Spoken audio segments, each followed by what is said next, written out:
There we are. And we've got captions available if anybody would like to have that going. And I'm going to go ahead and start with our quick little introduction. Good afternoon, everyone, and welcome to our first CRD Connect and Communicate webinar for the spring 2026 semester. My name is Elliot Rose, and I am a STEM librarian at the University Park Penn State campus in the Earth and Mineral Sciences branch library. Today's session is titled Disability Accommodations in Academic Libraries. The process that is going to be discussed here was established under the Americans with Disabilities Act, which was designed to provide equal access to employment for disabled people. However, there does remain a persistent barrier for requesting and receiving accommodations throughout the library profession and in academia. Grounded in federal documentation and ILS research, our presenter today, Katie Quirin Manwiller, will be explaining the federally mandated process and how it typically works in academic libraries. Katie is the education librarian and assistant professor at Westchester University of Pennsylvania. She received her MLIS from the University of Pittsburgh and is currently pursuing an MS in transformative education and social change from Westchester University. Katie is chronically ill and dynamically disabled.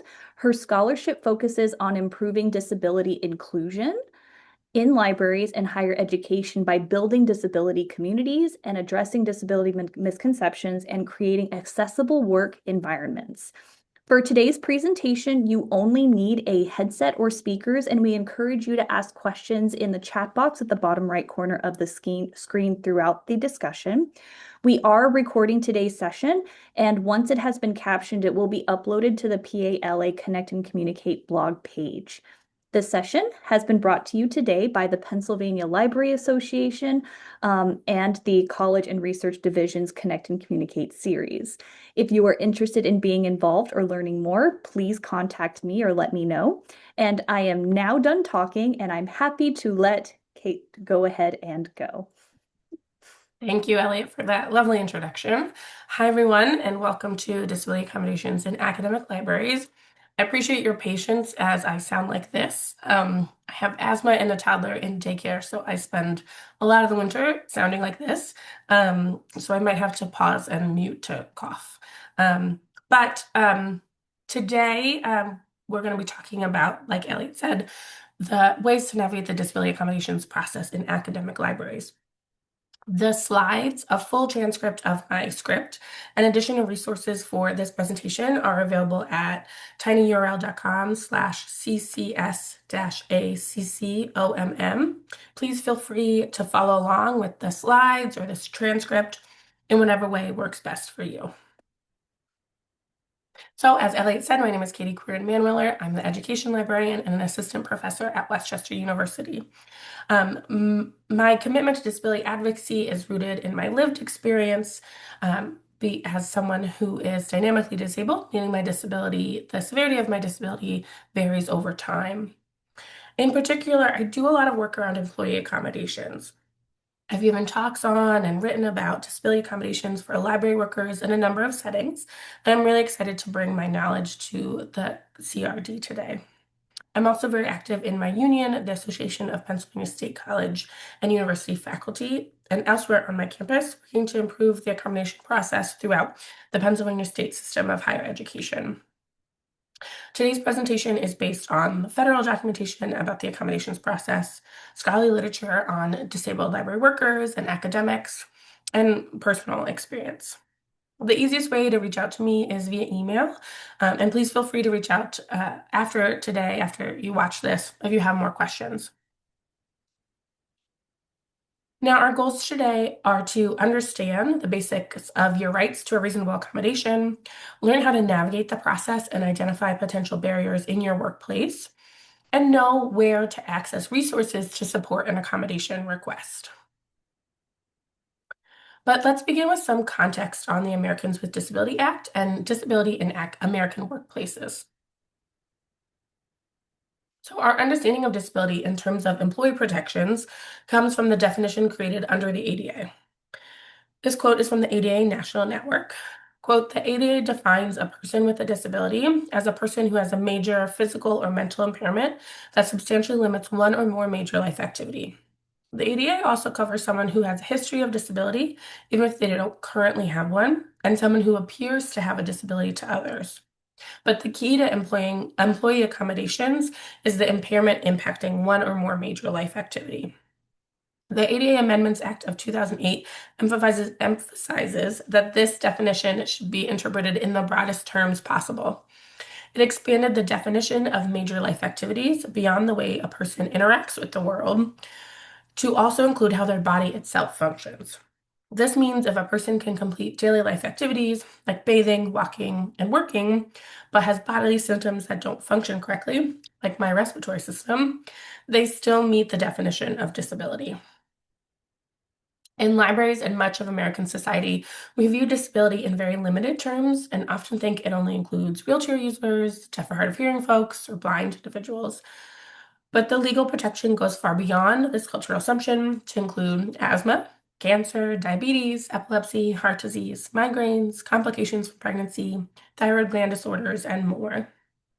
Despite the stereotype of disability that's pervasive in our culture, disability in reality is far more common and often not visibly apparent. While this legal definition is an essential part of what disability means in the US, it's not the only thing that impacts the lived experience of disability. It's also a cultural and personal identity that each person has a unique relationship with. You can qualify as disabled under the ADA, but not personally identify as disabled. You can also find immense joy in disability community and pride in your disabled identity, and neither of those things are mutually exclusive. The complexity of disability identity exists largely because disability as we know it is a social construct. As explained by what's called the social model of disability, the lived experience of disability and our societal notions of what it means are a result of the inaccessibility of our society. Bodily differences have and will always exist for humans, but our subjugation of them is an active choice by a society to not accommodate. Many people with disabilities would not be as impaired or impacted by their disability if our society was built to be inclusive and accessible. This is not limited to just the physical accessibility of a space, but also the impact of our culture, like assumptions about presumed health, emphasis on productivity, and our for-profit healthcare system. Finally, disability is not a medical diagnosis. You, by and large, won't go to a doctor and be told you're disabled. You may get diagnosed with something that qualifies you as a disability under the ADA, or have symptoms you struggle to find a diagnosis with that still qualifies you under the ADA. However, disability has been medicalized in our society to the point where it's seen only as a medical issue that's up to the individual person to manage. This is called the medical model of disability. This does not recognize the way disability impacts not only our physical body, but the way we interact with the world in positive and negative ways. It's essential to emphasize the impact of our societal norms in the construction of disability because it impacts the everyday lived experience of disabled people. This is particularly true for our conversation today, as these inherently ableist norms have huge impacts in the way disability is accommodated or not in the workplace. While this definition grounds our understanding of disability, I find the numbers really help people conceptualize just how common it is. The CDC estimates 1 in 4, or 26% of American adults, live with at least one disability, making disabled individuals one of the largest marginalized communities in our country. It's important to note that this estimate is prior to the COVID-19 pandemic, which we know has increased disability in the US. In addition, disability does not exist in a silo and experiences vary greatly depending on the way it intersects with other marginalized identities. The CDC reports that 2 in 5 Native Americans and Alaskans live with a disability, as do 1 in 4 women. Similarly, studies have found that about 1 in 3 LGBTQIA adults report having a disability. Ableism is an inherent part of white supremacy and our capitalist society, and it impacts the way people with disabilities negotiate the workplace. Unfortunately, employment is often out of reach for disabled folks. Only 22.7% of Americans with disabilities were employed in 2024, a number that's actually gone up in recent years. But ALA reports only 2.9% of members self-identifying as disabled in their demographic study. It's not entirely clear how representative that is of our profession, but it does appear disabled people are underrepresented in librarianship, potentially even more so than the workforce at large. So, what protections are in place for people with disabilities in the workforce? The ADA is written to protect employees with disabilities that complete essential job duties with or without reasonable accommodation. Workplaces with 15 or more employees are required to provide accommodations to adapt job duties or the work environment so disabled workers can complete their required job duties. And for academic librarians, that 15 would be the whole university, not your library specifically. The ADA protects disabled workers from discrimination in all aspects of employment, including the hiring process. Lastly, the ADA ensures confidentiality about the existence and nature of a disability and accommodation from employers. Disability discrimination is overseen by the Equal Employment Opportunity Commission. We're going to dive a bit into the nitty-gritty of how the accommodations process should work before giving you an example of what they look like in practice. As defined by the Office of Disability Employment Policy, quote, a reasonable accommodation is a modification or adjustment to a job, the work environment, or the way things are usually done during the hiring process. These are things like change of job tasks, providing reserved parking, improving accessibility in a work area through seating or spacing, providing or adjusting a product, equipment, software, allowing a flexible work schedule, including remote work, providing an aid or service like closed captioning, or reassigning to a vacant position. The key to this process, however, is the word reasonable. The employer is who gets to decide if an accommodation request is unreasonable, meaning it would change the nature of their position. Requests can also be denied because they present an undue hardship on the employer, which basically means it would be very expensive to carry out. However, under the ADA, the employer is still required to find some sort of accommodation that meets the needs of the employee, even if they deny the initial request. Most people, disabled and non-disabled alike, are completely familiar with this process unless they've gone through it themselves. I'm spending most of our time today talking about accommodations for employees, but I want to first explain how it works during the hiring process. As a candidate for a job, you're still protected by the ADA and afforded the right to an accommodation. An employer cannot refuse to employ you because you've requested one and cannot deny one that is reasonable. Often, when you're applying for an academic library job, you'll be prompted to include an accommodation request with your application in like the online hiring system. This provides anonymity because it goes to HR and not the hiring search committee manager. But it may also not be very helpful if you don't know the specifics of the interview process yet. This is also different from the questions on a job application asking if you have a disability, like it's a yes or no question. That question is used to gather statistics on the number of disabled job applicants and shouldn't be tied to your application. If you do not have the option to request during the application or need to wait until you have more details, you would submit a written or oral request for an accommodation to the potential employer. So you can make that request to the library director, search committee, manager scheduling the interviewer, or the human resources department. From there, the process to determine accommodation for a candidate is the same under the law as it is for an employee. Some examples of accommodations during hiring could be receiving interview materials in large print, asking for captions during a Zoom interview, or being interviewed in an accessible environment. There are specific steps to what the ADA defines as the interactive process, a back and forth between employee, candidate, and the employer to determine a suitable accommodation. The first step in this process is that an employee or supervisor recognizes the need to adjust the work environment or job duties. This can be an employee saying, I want to request an accommodation, but it doesn't have to be. Under the ADA, an employee does not need to say the word accommodation to trigger the process. Rather, they just need to state that they're having difficulty completing a certain job duty because they have a medical condition. A supervisor, if they're correctly trained, should recognize this as needing an accommodation and refer the employee to whoever handles accommodations at their institutions. For academic library workers, this is pretty much your campus HR department. Libraries may also choose to accommodate employees in-house if possible, but these might not be on the record, so to speak, and may not carry over from administration to administration. Once the employee is referred to whoever assesses the request, the employer gathers information about the employee and their needs. The first step in this process is determining if the employee's disability and accommodation are obvious. This term is not really defined in the ADA, but it usually equates to visible disabilities. Think a wheelchair user needing a desk that fits their wheelchair, or a deaf worker needing ASL interpreters. Crucially, the EEOC states that if the disability and accommodation are obvious, the employer cannot request medical documentation. This means that under the law, employers should not require medical forms prior to starting the interactive process. Many do so anyway.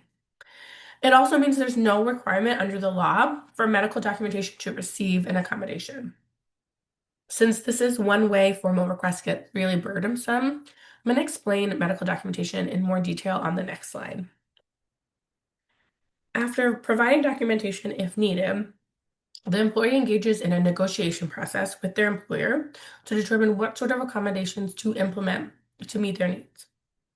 If you submit an accommodation request for a recognized disability, you legally cannot be denied this process or some type of accommodation, even if it's not the one you initially request. In this process, we discuss the concerns of the employee, identify potential accommodations, and assess what would work best for their positions. This is a key point in the process. The accommodation has to be reasonable within the requirements of the job. For public service folks who may spend most of their time interacting with patrons on the floor, accommodation options may be limited because you must be able to complete those essential job duties. A position description cannot be changed under the accommodation process, though an employee could be moved to an open position elsewhere in the library. For example, if you normally work at the circ desk and a position in cataloging opens, an accommodation could be to move you there, but that timing is pretty tricky to capture. Often a doctor will recommend a specific accommodation, but the employer does not need to go with that option if they can determine something else that still meets the same goals for the employee. However, the best practice is to adopt the accommodation an employee wants whenever possible. I want to note two quick things in regards to this negotiation. The employer can never say never, meaning they cannot issue blanket no's to specific accommodation requests, like remote work, for all employees. Accommodations must be done on a case-by-case basis, and employers are supposed to think outside of what is typically done in their workplace to ensure disabled employees are accommodated.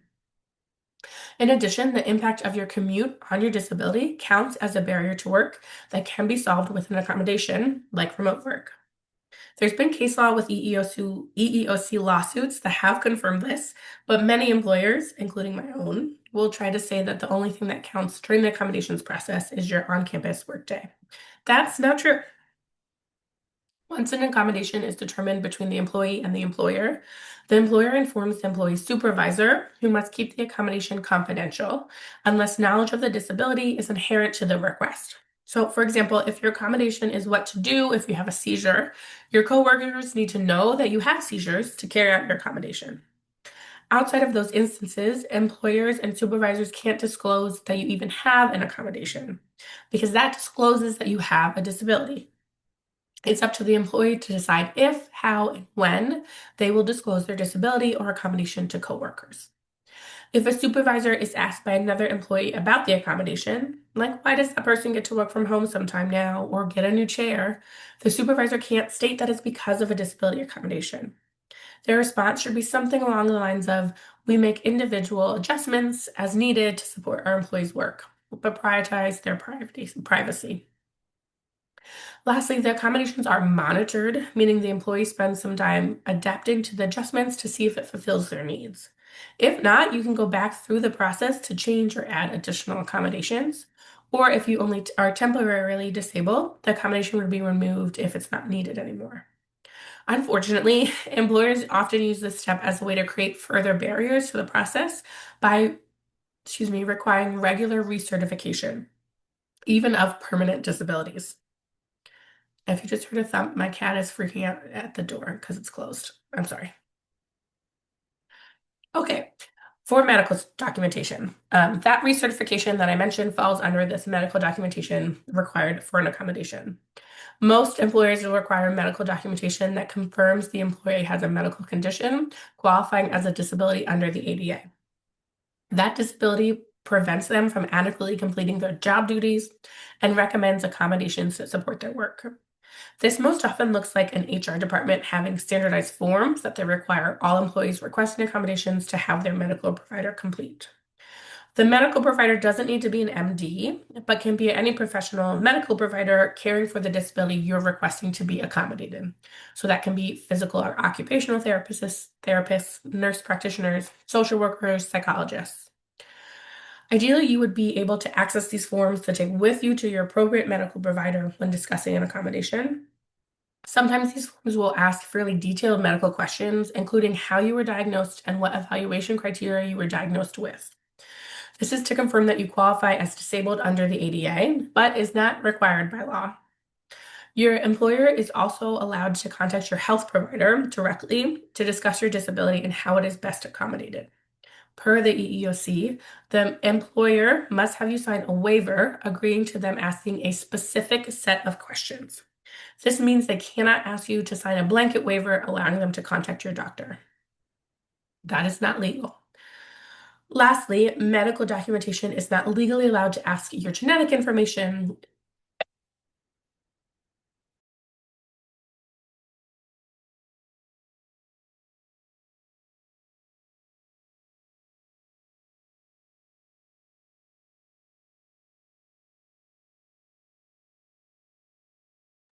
Sorry, folks, hold on 1 second.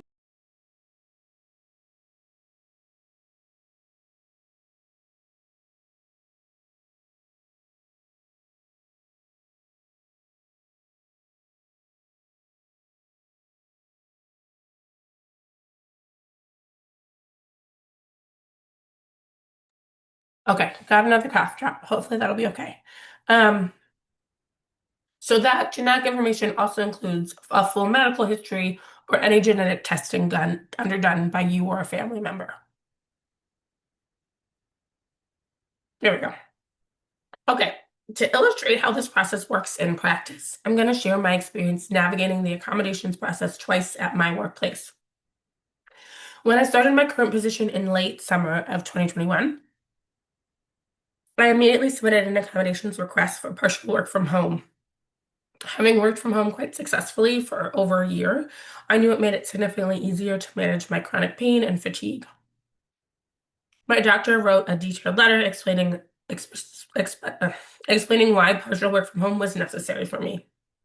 But my request was fully denied without really going through the interactive process because HR said work from home as a blanket was unreasonable. Only when I appealed that decision did HR engage in an active interactive process and tried to find a way to meet my needs while still requiring me to work fully in person. My institution was returning to full in-person classes and was not allowing any online instruction to take place if it wasn't online before COVID. When I explained I needed to work from home to physically rest, primarily by working on a couch or in my bed, the HR professor asked if there was a way we could set up my office at the library so I could recline and rest in the building. I asked if they meant something like a hospital bed and was told maybe. I explained I was not comfortable with that and was told it would be in a private area. Somehow, basically creating a bedroom for me in the library was being considered as more reasonable than allowing me to work from home. I further explained that working from home saves me a lot of energy by not having to commute, which causes me a fair bit of pain. I was told nothing outside of the on-campus workday was considered in the accommodations process. I assumed at the time that this was an ADA rule I didn't know, so I looked up telework documentation on the Job Accommodations Network, the EEOC website about accommodations, which we'll talk about more in a little bit. Turns out, commute is a primary barrier to work that can be addressed through remote work accommodation. When I shared this documentation with my HR, the earlier statement was swiftly backtracked to, we're not saying we never would, but we just haven't before. Throughout this process, my library supervisors were verbally supportive, saying they wanted to make it work for me, but suggested I try to work out a schedule with my fellow library faculty, none of whom I had really met outside the interview process, and instead of securing a formal accommodation. I was told they couldn't put anything on the record for me. I was eventually granted my accommodation after 3 months of back and forth. with union support to submit a grievance if not. The whole experience was extremely demoralizing and really made me want to never go to HR again. Unfortunately, I had to return to the process again the following year to request HEPA filters as an accommodation for being high risk to COVID-19 due to an underlying disability. The EEOC recognized this as a qualifying need for accommodations and that HEPA filters were a reasonable one. However, I was again denied without going through the process and told that being high risk did not qualify me for an accommodation. I followed up with federal documentation again, and after my union president negotiated with the head of our HR, I was eventually given HEPA filters for the areas I requested as a courtesy, not a formal accommodation, and my accommodation was closed without a determination. All that is to say, even though the accommodation process looks straightforward, laid out on a presentation slide, it's very difficult to navigate and often does not center the best interests of the disabled employee. There are a number of barriers to receiving accommodations for disabled library workers. The accommodations process should help close the employment gap for people with disabilities, but in reality, they rarely do. A 2019 disability supplement to the Department of Labor's current population survey found that only 15.4% of people with disabilities had sought accommodations. Many people, including those with disabilities, are unfamiliar with the process as a whole and might not know what to ask for or if they even qualify. This process is rarely explained, if not specifically sought out. For example, it's never been a part of an onboarding process from HR. And as shown in my personal experience with the accommodations process, HR typically wants what's easiest and most beneficial for the institution, not what's actually best for the employee. Academic library workers would typically go through your institutional HR for formal accommodations and have to work with a system who's there to protect the employer. In addition to the difficulty inherent to the process, accommodations put employees with disabilities in very precarious situations. It requires disclosure of a disability to some degree, and disclosure is extremely personal, and many fear retribution or discrimination if they disclose. Library workers may not feel safe enough in their workplace to disclose their disability, even if they would benefit from having accommodations. Receiving accommodations also opens workers up to social and professional repercussions from supervisors or colleagues who perceive their accommodation as special treatment or do not believe their disabled employee needs them. If you're interested in learning more about how badly this process can go in an academic library, I highly recommend J.J. Bianchi's article, The Impact of Disbelief on Being a Library Employer with Disability. And I also want to shout out here Jess Schomburg's and Wendy Hybe's book, Beyond Accommodation, Creating an Inclusive Workplace for Disabled Library Workers, which examines accommodating workers in the unique setting of a library through a critical disability studies lens, as well as Margaret Price's recent book, Crip Spacetime, Access, Failure, and Accountability in Academic Life, which examines the failures of the individual accommodation system in academia through over 300 interviews and survey responses of academic employees. With all that in mind, I now want to turn to recommendations for how to navigate an accommodations request. First, you'll need to determine if seeking accommodation is an option for you. Accommodations may seem right if you have a diagnosed medical condition and a doctor recommends workplace accommodation to improve symptom management. Accommodations may also be right if you have a diagnosed or undiagnosed condition that's impacting your ability to work in some way. This includes things like sticking to a strict schedule, being able to focus on your assigned duties, and environmental factors that trigger flares or require sick time to manage. The key to an accommodations request is demonstrating how your disability is impacting your ability to complete your primary job duties. If you notice barriers to your day-to-day work life because of your health, this means that an accommodation could be right for you. Since the formal process is not a walk in the park, it's important to consider various options once you know you need to accommodate your disability at work. First, evaluate the formal process at your institution to determine if you have the comfort and capacity to navigate it. If the person in your workplace tasked with ADA accommodations is known to be a gossip or a bully, asking them for accommodation could lead to discrimination or repercussions for you. Is that legal? No, but it still happens. If your institution requires extensive medical information upfront or has a lengthy application, you should evaluate what sort of energy you can reasonably put into an often burdensome process. If formal accommodations seem like they could be a barrier because of either of those reasons, consider if informal accommodations would be more appropriate. Can you talk to your supervisor about switching to a later shift? See if a coworker will swap desks with you. In these scenarios, you don't necessarily need to disclose a disability in a way your coworkers will recognize as a disability. These sorts of informal accommodations do require a more supportive supervisor, though, which I'll talk a bit on the next slide.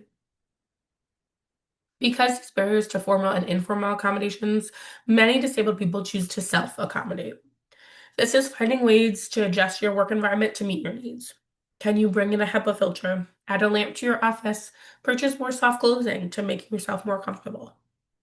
This type of accommodation has the least potential to put you in a precarious or discriminatory position, but it often comes at your own expense and may not meet all your needs. Your workplace should be footing the bill to make it accessible to you, but if you have the means and preference to do it yourself, it may be the best option. I personally have preferred to have a formal accommodation to ensure I have a record of it, so it can't be as easily taken away from me. I'm, however, very open about my disability in the workplace. It's essential to my scholarship, so I disclosed when I interviewed for my job. However, not every, or even most people are comfortable being open about their disability in the workplace. That is completely okay and well within your rights. You unfortunately have to balance that concern with the ability to receive an accommodation. You also need to examine your workplace climate to determine if requesting an accommodation will create an unsafe workplace for you. Consider if your supervisor is supportive of employees and creates an atmosphere of flexibility and inclusion. Or do they play favorites, give unbalanced workloads, or say discriminatory or ableist comments? A supervisor is an essential part of the accommodations process. Even if you can go through HR to get it approved, your supervisor still needs to be informed of the change being made and is often the person to carry it out. If you do not think your supervisor will support the adjustments you need, and you can make do on your own, I would consider starting with self-accommodations. In the long run, it would be better for you to try to self-accommodate while finding other employment than put yourself at risk in a hostile work environment. In addition to your supervisor, you also need to think about how the relationship is between you and your colleagues. In most cases, they're legally not allowed to know anything about your disability that you do not choose to tell them. But they could still react poorly to being allowed to work partially from home or have a more flexible schedule and assume you're getting special treatment when really you're being given equal access to the workforce. This could lead to obvious hostility or more subtle forms of discrimination, like being left out of projects, not included on important decisions, or ignored socially. These reactions to an accommodation aren't legal, but again, it doesn't mean they don't happen. One way to frame how your colleagues may respond is to consider if your disability is culturally stigmatized. Do you have a mental illness, live with chronic fatigue, have long COVID? These are not well understood by the general public and often looked down upon or considered not real. If that's the case, you may need to be careful about the way you talk about an accommodation. For example, I will sometimes say I have a migraine because it's easier for most people to understand than a fibromyalgia flare. But of the consideration around your specific part of the consideration around your specific disability is if you're comfortable with your colleagues knowing about it. You may not be particularly close, and if you don't want them to know your personal information about you, they should not know it. You may also be inclined to disclose some disabilities over others. Regardless, you need to think about how you will approach it because your supervisor may say something to a colleague and disclose for you. Or a colleague may ask a question after your request gets granted, and you need to think about how you would answer them. Lastly, you need to consider if other aspects of your identity are already making you unsafe at work. Now, librarianship is certainly not immune to the white supremacy and ableism baked into our society. If you're a person of color, if you're the one person of color who works at your library and you already face microaggressions from your coworkers, is disclosing a disability going to put you in more danger? Do you rely on your colleagues' opinions for your work, on your work for tenure, promotion, and job security? We know that multi-marginalized folks are all are more likely to be disabled and face discrimination. If you think your disability will make those inequities worse in your workplace, try as best you can to self-accommodate over putting yourself at more risk. If you decide to submit an accommodations request, here are some steps to prepare for the process. First, identify what specific limitations exist at work that you need to adjust and discuss solutions with a health professional. You can go into that appointment with a specific adjustment in mind or see what they recommend. This happens closely in line with step 2, which is reviewing your institution's processes and completing required documentation. If possible, bring required forms from your workplace to your medical appointment or ask them to write a letter stating you have a medical need for an accommodation. This could include preparing documentation to support that you have a disability, like paperwork for a formal diagnosis. Even if you don't have a formal diagnosis, you are still entitled to protections. You want to talk to your doctor about having your symptoms well documented in case the workplace asks for proof of disability. Your healthcare professionals can provide enough documentation of limitation without necessarily explaining your medical conditions in detail. You may also have internal forms asking you to explain the accommodation you're requesting. Remember, the accommodation must be centered on your ability to complete job tasks specific to your job description. So focus on that when discussing it with your medical provider or in any paperwork. Third, find supportive documentations online for the specific request you're making. You might not need these, but it's better to have them in case you need to refute claims from HR.